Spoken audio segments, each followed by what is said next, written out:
Swayam Prabha. Digital India. Educated India.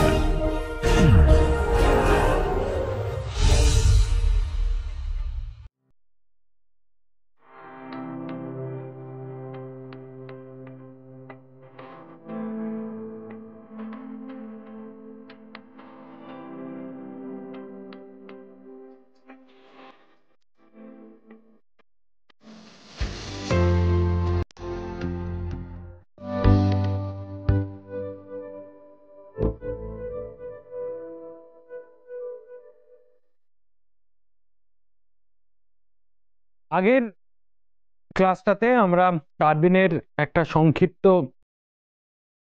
সূচনা আলোচনা করেছি এবং আজকে আমরা কার্বিনের ইলেকট্রনিক স্ট্রাকচার নিয়ে আরো ডিটেলে আলোচনা করব। তাহলে কার্বিন যখন আমরা পড়ছি নামটা থেকেই বোঝা যাচ্ছে যে এটা কার্বন কন্টেনিং একটি লিগ্যান্ড। তো এটা কিরকম দেখতে হয় যদি এর এম্পিরিক্যাল ফর্মুলা ওয়াইজ আমরা ভাবি, এটাতে দুটি হাইড্রোজেন অ্যাটাচ অবস্থায় থাকে এবং দুটি ইলেকট্রন কার্বনের যেটা আনপেয়ার্ড অবস্থায় থাকে। তার মানে যেটা দাঁড়ায় সেটা হচ্ছে যে কার্বন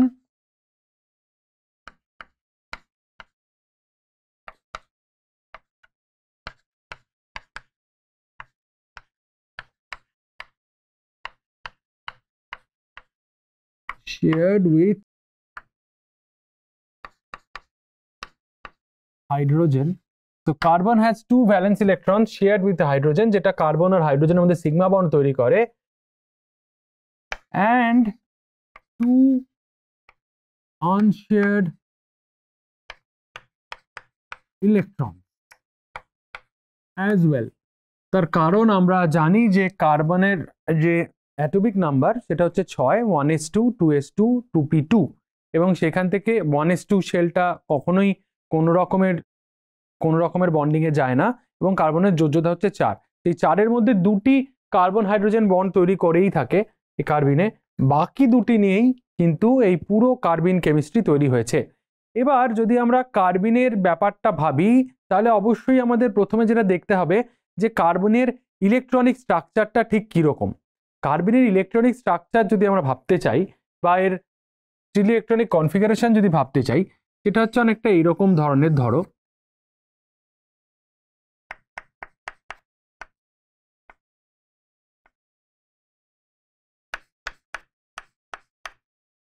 এবং এর সাথে আরেকটি অরবিটালও এখানে থাকে, এটা অবশ্যই আউট অফ ফেজ, অনেকটা এরকম টাইপের দেখতে হয়। এবং কার্বিনের এই যে ব্যাপারটা এখানে তোমরা দেখতে পাচ্ছ যে দুটি অরবিটাল কিন্তু কার্বিনে অ্যাভেলেবেল আছে। তাহলে দুটি অরবিটাল যদি কার্বিনে অ্যাভেলেবেল থাকে তাহলে আমরা যদি কার্বিনের হাইব্রিডাইজেশন ভাবি বা কার্বিনের স্ট্রাকচারটা ভাবি তাহলে কি কি হতে পারে, আমাদের কাছে অপশনস কি কি হতে পারে এই ধরনের কার্বিনের ক্ষেত্রে। একটা অপশন হতে পারে যে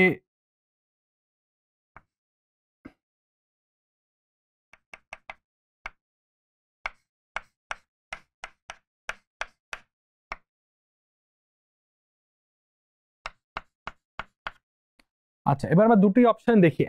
আমার কটি আনপেয়ার্ড ইলেকট্রন রয়েছে বা আনশেয়ার্ড ইলেকট্রন রয়েছে, দুটি আনশেয়ার্ড ইলেকট্রন রয়েছে, যেটা আমরা এখানে ছবিতেও দেখিয়েছি, তাই তো।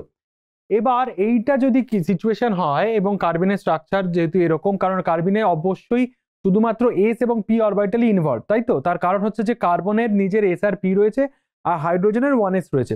তো অবশ্যম্ভাবীভাবে আমরা কার্বিনের ক্ষেত্রে কোনোভাবেই আমরা ডি বা এফ অরবিটালের কোনো রকমের যোগাযোগ এই কার্বিন কেমিস্ট্রিতে আমরা পাচ্ছি না। লিগ্যান্ডটার ক্ষেত্রে, শুধু মেটালের ক্ষেত্রে নিশ্চয়ই থাকতে পারে, লিগ্যান্ডের ক্ষেত্রে আমরা কিন্তু পাচ্ছি না।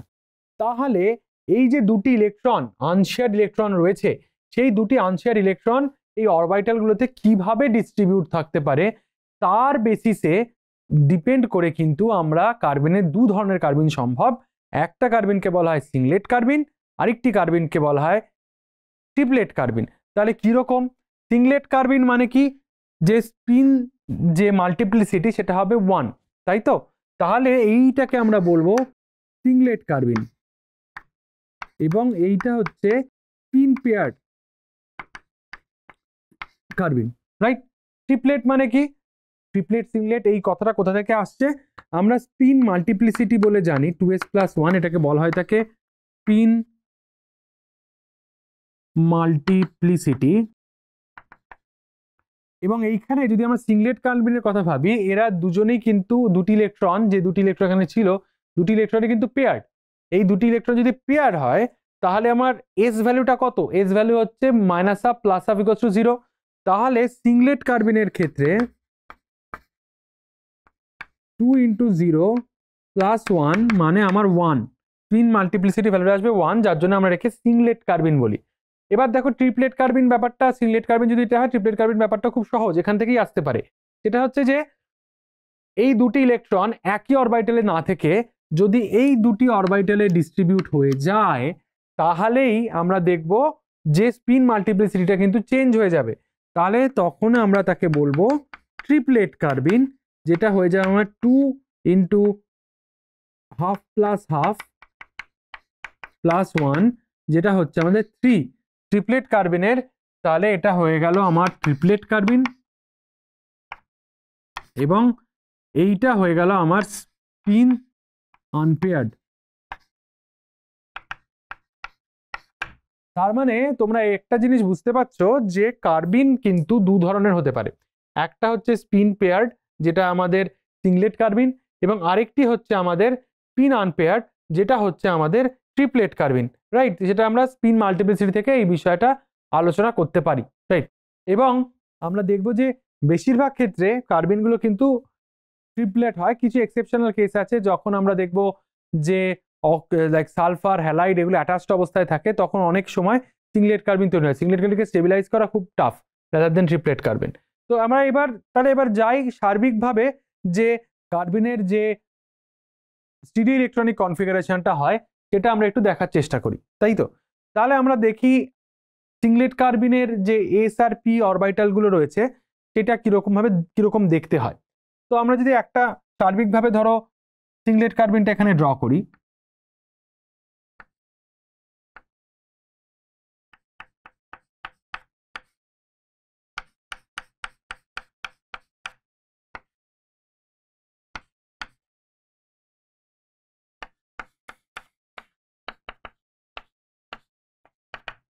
এবার আমরা যেটা জানি যে কার্বনের যে অরবিটালগুলো আমাদের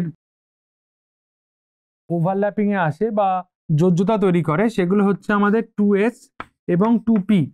2p তে দুটো থাকে, 2s এ দুটো থাকে, এবং হাইব্রিডেশনের জন্য যখন যায় তখন একটি ইলেকট্রন যখন এক্সাইটেড স্টেটে যায় তখন একটি ইলেকট্রন 2s স্টেট থেকে আমরা দেখব 2p এর মধ্যে চলে যায়, তাই তো?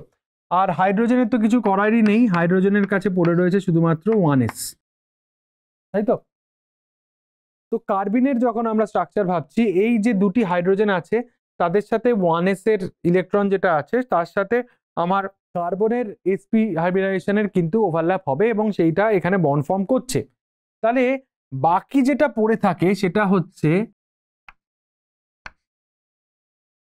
এইরকম একটা সিনারিও।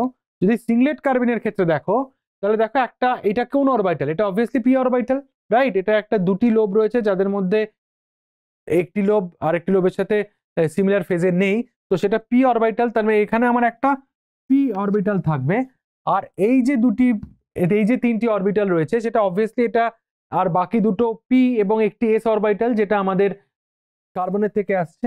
তো কার্বনের sp2 হচ্ছে এটা, এবং আরেকটা পি অরবিটাল এখানে রইল।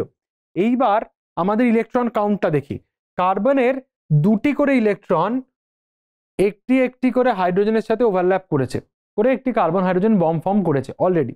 তার মানে এই প্রত্যেকটাতে দুটি দুটি করে ইলেকট্রন আছে, রাইট? তাহলে আমরা এই দুটি দুটি করে ইলেকট্রন এখানে দিয়ে দিতে পারি। এবার সিংলেট কার্বিনের ক্ষেত্রে আমরা যেটা দেখতে পাচ্ছি যখন আমরা ছবিটা ড্র করছি, সিংলেট কার্বিনের ক্ষেত্রে এই যে ইলেকট্রনটা, দুটি ইলেকট্রন, বাকি যে দুটি ইলেকট্রন, সেই দুটি ইলেকট্রন কিন্তু আমার স্পিন পেয়ার্ড অবস্থায় রয়েছে। তার মানে তাদেরকে একই অরবিটালে থাকতে হবে। সেটা যদি হয় তাহলে আমার একটি ভ্যাকেন্ট পি অরবিটাল চলে আসে। তার মানে এই পি অরবিটালটাতে কোনো ইলেকট্রন থাকবে না, এই দুটি ইলেকট্রন আমার এইখানে চলে আসবে। তাহলে যেটা বলা গেল যে হাইব্রিডাইজেশন থেকে আমরা যেটা বুঝতে পারি যে সিংলেট কার্বিন হচ্ছে প্ল্যানার কার্বিন, এবং তার হাইব্রিডাইজেশন হচ্ছে আমাদের sp2। ঠিক আছে, এবার এই একইভাবে আমরা ট্রিপলেট কার্বিনের ব্যবস্থাটা দেখি। ট্রিপলেট কার্বিনের স্ট্রাকচারটা কিরকম হয় আমরা একটু আগেই এঁকেছি, আর একবার বোঝার সুবিধার জন্য আরেকবার এঁকে নেওয়া যাক।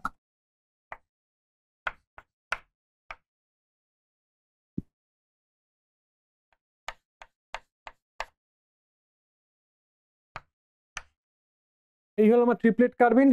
আমার কার্বন আর হাইড্রোজেন কোনোভাবে চেঞ্জ হচ্ছে না, তাহলে এটা হচ্ছে আমার কার্বনের sp2, আর এইখানে আমার একটা p অরবিটাল আছে। এবার ট্রিপলেট কার্বিনের ব্যাপারটা কিরকম হলো? ট্রিপলেট কার্বিনে এই বন্ডগুলোর কোনো চেঞ্জ হয়েছে? কার্বন হাইড্রোজেন বন্ড না, এই বন্ডের কোনো চেঞ্জ হয়নি। তাহলে এইখানে আমার CH এর জন্য দুটি রইলই, বাকি যে দুটি ইলেকট্রন আছে, একটি ইলেকট্রন থাকছে sp2 হাইব্রিডাইজ স্টেটে, আরেকটি ইলেকট্রন চলে যাবে আমার p অরবিটালে, রাইট? তার মানে দিস ইজ আ ট্রিপলেট কার্বিন। তার মানে ট্রিপলেট কার্বিন হলো, এবং এর হাইব্রিডাইজেশন কি হয়ে গেল? তাহলে ট্রিপলেট কার্বিনের হাইব্রিডাইজেশন হয়ে গেল আমার sp3, এবং এর যে স্ট্রাকচারটা টেট্রাহিড্রাল, তাই তো? স্ট্রাকচার আমার হয়ে গেল টেট্রাহিড্রাল। তাহলে সিংলেট আর ট্রিপলেট কার্বিনের মধ্যে হাইব্রিডাইজেশনের পার্থক্য রয়েছে এবং স্ট্রাকচারেরও কিন্তু অনেকটাই পার্থক্য রয়েছে, যদিও এদের ইলেকট্রন সংখ্যা কিন্তু সেম, রাইট? তাহলে এবার একটা বিষয় বোঝো যে আমার সিংলেট আর ট্রিপলেট কার্বিনের মধ্যে কে বেশি ইলেকট্রন ডেন্সিটি চাইবে, মানে কে বেশি নিউক্লিওফিলিক হবে, মানে কোনো ইলেকট্রন ডোনার লিগ্যান্ড যদি আসে, কোথায় কোন কার্বিনটা বেশি অ্যাক্টিভ হবে? দেখো এই দুটি কার্বিনের মধ্যে, ট্রিপলেট এবং সিংলেট কার্বিনের মধ্যে, সিংলেট কার্বিনে আমরা দেখতে পাচ্ছি ভ্যাকেন্ট p অরবিটাল রয়েছে। এই ভ্যাকেন্ট p অরবিটাল যদি তোমার থাকে, তাহলে সেই ইলেকট্রন ডেন্সিটি অ্যাকসেপ্ট করতে পারবে, এবং সেটা যদি কোনো নাইট্রোজেন ডোনার হয়, বা কোনো ফসফিন ডোনার হয়, বা অক্সিজেন ডোনার হয়, বা সালফার ডোনার হয়, বা কোনো ইলেকট্রন রিচ মেটাল সেন্টার হয়, তারা কিন্তু এইখানে ইলেকট্রন ডেন্সিটি আমার ডোনেট করতে পারবে।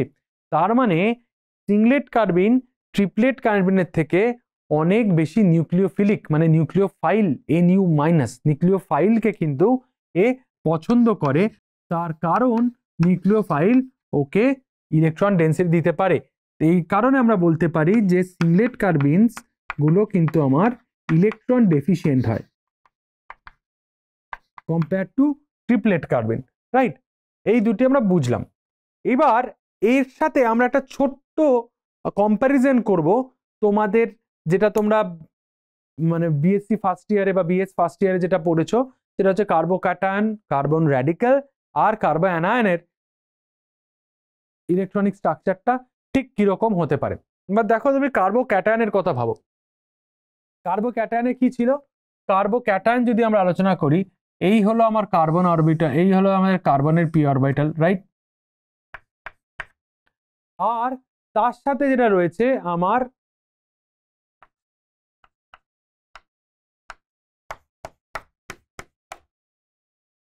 রাইট। তো এই যে ঘটনাটা, এটা হলো আমার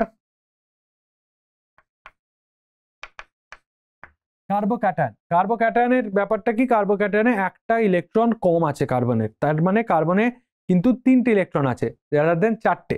তাই যদি হয়, তাহলে তোমরা বুঝতে পারছো বেসিক ডিফারেন্সটা কার্বোক্যাটায়ন এবং কার্বিনের মধ্যে। কার্বোক্যাটায়নে কার্বনের একটা ইলেকট্রন মিসিং, কিন্তু কার্বিনে কিন্তু কার্বনের 4টি করে ইলেকট্রনই আছে, এটা একটা বেসিক ডিফারেন্স। প্লাস কার্বোক্যাটায়নে আমরা দেখতে পাচ্ছি 4টি CH বন্ড আছে, যদি আমরা ধরে নিই এটা CH3, বা যদি আমরা তোমরা এটাকে H ধরতে পারো বা R ধরতে পারো, যেটাই ধরো না কেন। এবার যদি এর স্টিরিও ইলেকট্রনিক স্ট্রাকচারে যাই বা অরবিটাল ডায়াগ্রামে যাই, জিনিসটা একই থাকছে আমার এখানেও sp2 আর p থাকছে। তাহলে এখানে দেখো কার্বনের 3টি করে ইলেকট্রন হাইড্রোজেনের একটি করে ইলেকট্রনের সাথে পেয়ার্ড আপ হয়েছে, তার মানে আমার এই sp2 অরবিটালস গুলো ফিল্ড আপ হয়ে গেল, এবং যে p অরবিটালটা রয়েছে সেটা আমার কিন্তু ফাঁকাই রয়ে গেল। তাহলে এইটাও হয়ে গেল আমাদের প্ল্যানার sp2 হাইব্রিডাইজড এবং ইলেকট্রন ডেফিশিয়েন্ট। তাহলে কার্বোক্যাটায়নের সাথে সিংলেট কার্বিনের কিন্তু অনেকটা সামঞ্জস্য রয়েছে। এরা দুজনেই ইলেকট্রন ডেফিশিয়েন্ট এবং দুজনেই কিন্তু নিউক্লিওফাইলকে পছন্দ করে। এবার কার্বোক্যাটায়নের পর যদি আমরা একটা দেখি যে কার্বন র্যাডিক্যাল মানে CH3 ডট আবার যদি এরকম ভাবে ভাবি, তাই তো এই স্ট্রাকচারটা একই টাইপের হবে।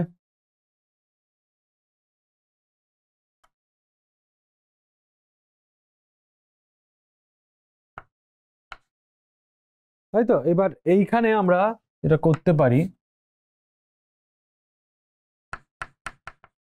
তাহলে এখানে আমার হাইড্রোজেন রইল, এটা আমার পুরোপুরি আউট অফ ফেজ, রাইট। আর CH3 র্যাডিক্যাল আমরা এখানে যেটা বলছি সেটা হচ্ছে CH3 বা CR3 র্যাডিক্যাল, হোয়াট এভার, যেটা ইচ্ছা তোমরা ভাবতে পারো। তো এখানে আবার কার্বনের 4টি ইলেকট্রনই রয়েছে, কার্বোক্যাটায়নের মধ্যে ইলেকট্রন ডেফিশিয়েন্ট নয়, এবং তাদের মধ্যে 3টি ইলেকট্রন হাইড্রোজেনের সাথে পেয়ার্ড আপ করেছে, তার মানে এইখানটা আমার ফিল্ড আপ হয়ে গেল, এবং একটি ইলেকট্রন আমার কার্বনের p অরবিটালে রয়েছে। তাহলে আমার হাইব্রিডাইজেশনের অনুযায়ী আমার যে ঘটনাটা ঘটবে এইটাও আমরা দেখতে পাবো যে এই র্যাডিক্যালের ক্ষেত্রে আমরা দেখব এটা হচ্ছে র্যাডিক্যাল। এই র্যাডিক্যালটার ক্ষেত্রে আমরা দেখব যে এর যে ধরনের ইলেকট্রনিক এনভায়রনমেন্ট সেটা অনেকটা আমার ট্রিপলেট কার্বিনের সাথে কিন্তু সামঞ্জস্যপূর্ণ, বাট পুরোপুরি নয়, কারণ ট্রিপলেট কার্বিনে আমার 6টা ইলেকট্রন আছে, আর কার্বোক্যাটায়নের ক্ষেত্রে আমরা দেখতে পাচ্ছি সেখানে কিন্তু আমাদের 7টা ইলেকট্রন আছে। এইবার যদি এইখান থেকে আরেকটা ছোট্ট জায়গায় চলে যাই, সেটা হচ্ছে কার্বোক্যাটায়ন হলো র্যাডিক্যাল হলো। এবার একইভাবে যদি আমরা কার্বন আয়নের ক্ষেত্রে চলে যাই, কার্বন আয়ন মানে যেখানে আমাদের পুরো ঘটনাটাই একটু ডিফারেন্ট, সেটা হচ্ছে যে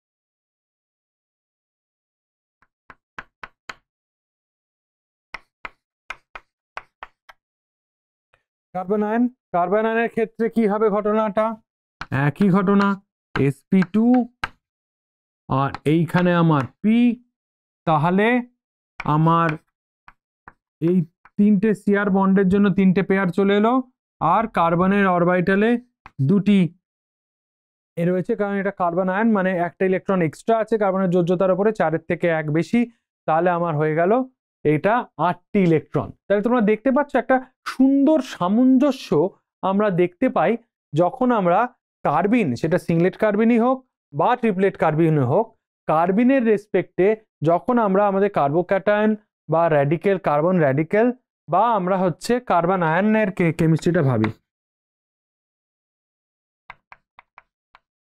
একটা সুন্দর সামঞ্জস্য দেখা যায়। এবং এটাও আমরা দেখতে পাচ্ছি এটা sp3 হাইব্রিডাইজড, রাইট। তাহলে কার্বোক্যাটায়ন sp2 হাইব্রিডাইজ, কিন্তু কার্বন আয়ন sp3 হাইব্রিডাইজ। এবার তোমরা ভাবো কার্বোক্যাটায়ন হচ্ছে নিউক্লিওফিলিক, মানে ওরা নিউক্লিওফাইলকে পছন্দ করে, মানে যে ধরনের লিগ্যান্ড ইলেকট্রন ডেন্সিটি ডোনেট করতে পারে তাদেরকে ওরা খুব পছন্দ করে। আর কার্বন আয়ন হচ্ছে ইলেকট্রোফিলিক, মানে এরা ইলেকট্রোফাইলকে পছন্দ করে, কারণ এরা নিজেরা নিউক্লিওফাইল, এরা নিজেরা ইলেকট্রন ডেন্সিটি ডোনেট করতে চায়, তাই তো। তার মানে সেই একই ঘটনা আমরা কিন্তু সিংলেট আর ট্রিপলেট কার্বনের ক্ষেত্রেও দেখতে পাচ্ছি। সিংলেট কার্বিনে আমরা দেখতে পাচ্ছি অনেকটাই আমার কার্বোক্যাটায়নের মতো, তার কারণ সিংলেট কার্বিনের ক্ষেত্রেও আমরা দেখি যে এদেরও কিন্তু ভ্যাকেন্ট p অরবিটাল রয়েছে, ভ্যাকেন্ট p অরবিটাল রয়েছে যেখানে ওরা ইলেকট্রন ডেন্সিটি অ্যাকসেপ্ট করতে পারে নিউক্লিওফাইলটাকে, যেটা আমার কার্বোক্যাটায়নের ক্ষেত্রেও কিন্তু প্রচন্ডভাবে ভ্যালিড। তাহলে এই ক্লাসটাতে আমরা ছোট্ট করে সার্বিকভাবে দেখার চেষ্টা করলাম যে এই কার্বিনের স্ট্রাকচারগুলো কিরকম হয়, কত ধরনের কার্বিন হয়, তাদের কিভাবে ইলেকট্রনিক স্ট্রাকচারটা কিরকম দেখতে হয়, কোনটা ইলেকট্রন ডেফিশিয়েন্ট, কোনটা ইলেকট্রন রিচ, এবং এই কার্বিনগুলির সাথে আমার কনভেনশনাল কার্বোক্যাটায়ন, কার্বন র্যাডিক্যাল এবং কার্বন আয়নের কি ধরনের রিজেমব্লেন্স রয়েছে বা কি ধরনের সামঞ্জস্য রয়েছে সেই বিষয়েও আমরা আলোচনা করলাম। তাহলে এই দুটি যে ক্লাস আমরা কার্বিনের উপর করলাম, সেখানে আমরা কার্বিনের একটা ছোট্ট পরিচিতি তোমাদের দিলাম বা সূচনা একটা দিলাম, যেখানে কার্বিন ফসফিনের থেকে কেন ভালো ছিল, কার্বিনের হিস্ট্রি বিষয়ে আমরা আলোচনা করলাম, কার্বিনের স্টিরিও ইলেকট্রনিক ফ্যাক্টরস নিয়ে আলোচনা করলাম, ইলেকট্রন ডেফিসিয়েন্সি নিয়ে আলোচনা করলাম, ইলেকট্রন রিচ ইলেকট্রন ডেফিসিয়েন্ট কার্বিন নিয়ে আলোচনা করলাম, এবং কার্বিনের সাথে কার্বোক্যাটায়ন কার্বো অ্যানায়নের কিরকম ভাবে সামঞ্জস্য রয়েছে, কোনটা ইলেকট্রোফাইল কোনটা নিউক্লিওফাইল, সেই বিষয়ে আলোচনা করলাম। পরবর্তী ক্লাসগুলোতে আমরা ধাপে ধাপে ফিশার কার্বিন এবং শর্ক কার্বিন নিয়ে আলোচনা করব, এবং অনেক প্রবলেম সলভিং এর মধ্যে দিয়ে আমরা এই কার্বিন কেমিস্ট্রিটাকে আরো ভালো মতো আয়ত্তে আনার চেষ্টা করব। ধন্যবাদ।